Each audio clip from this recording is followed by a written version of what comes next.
I'm James Spann. This is the afternoon edition of the Weather Xtreme video for Thursday, the 27th day of May. Got some active storms up in northwest Alabama. The rest of the state pretty quiet. We'll take a look at some of the Skycam shots around the network this afternoon. First off, coming from Hamilton, got a big cluster of storms just to the southeast of there. As I'm doing this update about 3 o'clock, the stronger storms are centered right around Winfield and Glen Allen. And it looks like there could be some pretty decent-sized hail falling in that storm. But you go to Cullman, there's nothing there. Just a sunny afternoon. Things are nice and quiet over the eastern half of the state for the most part. And there's the Birmingham Metro view coming from Shelby County. That's the Inverness Skycam overlooking Highway 280.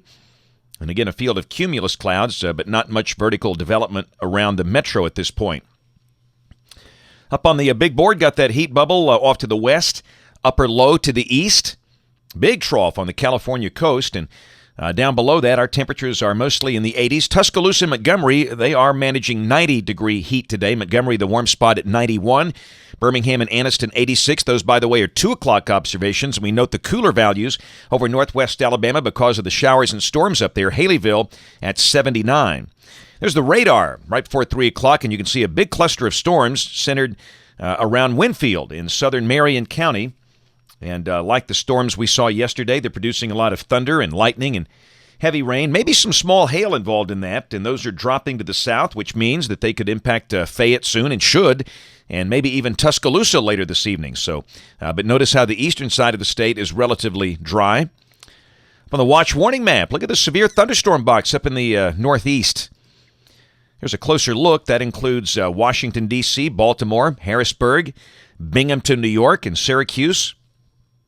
As big storms will likely flare up there within the next couple of hours. Here's the convective outlook for the rest of today and tonight. This slight risk for that area near the box, and also one up north on the Canadian border, including parts of Montana and the Dakotas. Day 2, slight risk to the east. Eastern Georgia on across the Carolinas and southern Virginia. And yet another one from Wyoming and Nebraska up to the Canadian border. And on day 3, which is Saturday, we note those low-end 5% probabilities down here. That's for the possibility of some hail-producing storms with the upper low that will be developing over the southeastern states. The higher probabilities are again up to the, to the north of us across the western high plains. Here's a QPF chart. This is the expected rain for the next 5 days, valid through Tuesday morning at 7 o'clock, and the numbers keep coming up. Now we're looking at potential for 1 inch of rain over much of the state.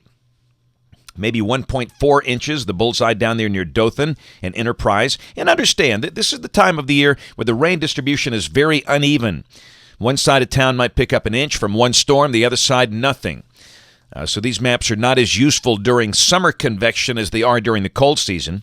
Look at the GFS. This is the 12Z run, valid at 1 o'clock tomorrow at 500 millibars, about 18,000 feet up. There's the heat bubble over the plains, trough out west, and you can see a broad upper low beginning to form down here. Still, tomorrow looks relatively dry, and like we've done in recent days, we'll mention the chance of isolated showers and storms, but looks like much of the day should be quiet. Now, Saturday, the upper low is fairly well defined. Every run has a different placement. It looks like this time the circulation center is north of Mobile. But still, it will be close enough for a pretty decent possibility of at least scattered showers and storms. Whenever we say that, we're not talking about an all-day kind of rain or a washout, but for events like the SEC baseball tournament, just be aware that 1 or 2 rain delays, a very real possibility on Saturday. And then Sunday, the thing goes nowhere, and again, it's the same deal. Occasionally cloudy, warm, humid with scattered showers and storms. And Memorial Day, exactly the same thing. So each day, a fairly decent chance you'll see a shower or storm with intervals of sunshine, highs for the holiday weekend mostly in the mid-80s.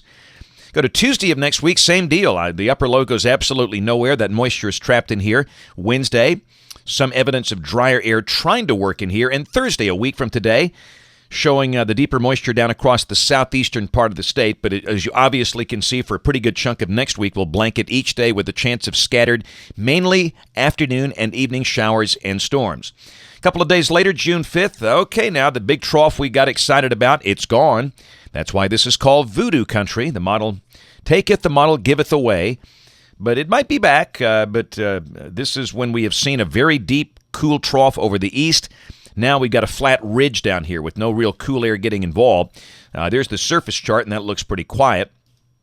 Into the forecast on June the 12th, 588 ridging all across the deep south.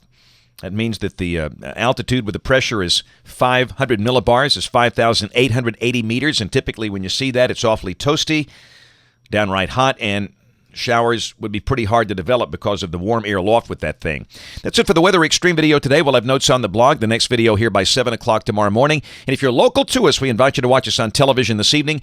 ABC 3340 in Birmingham at 5, 6, and 10. Thanks for watching. Have a great evening, and God bless.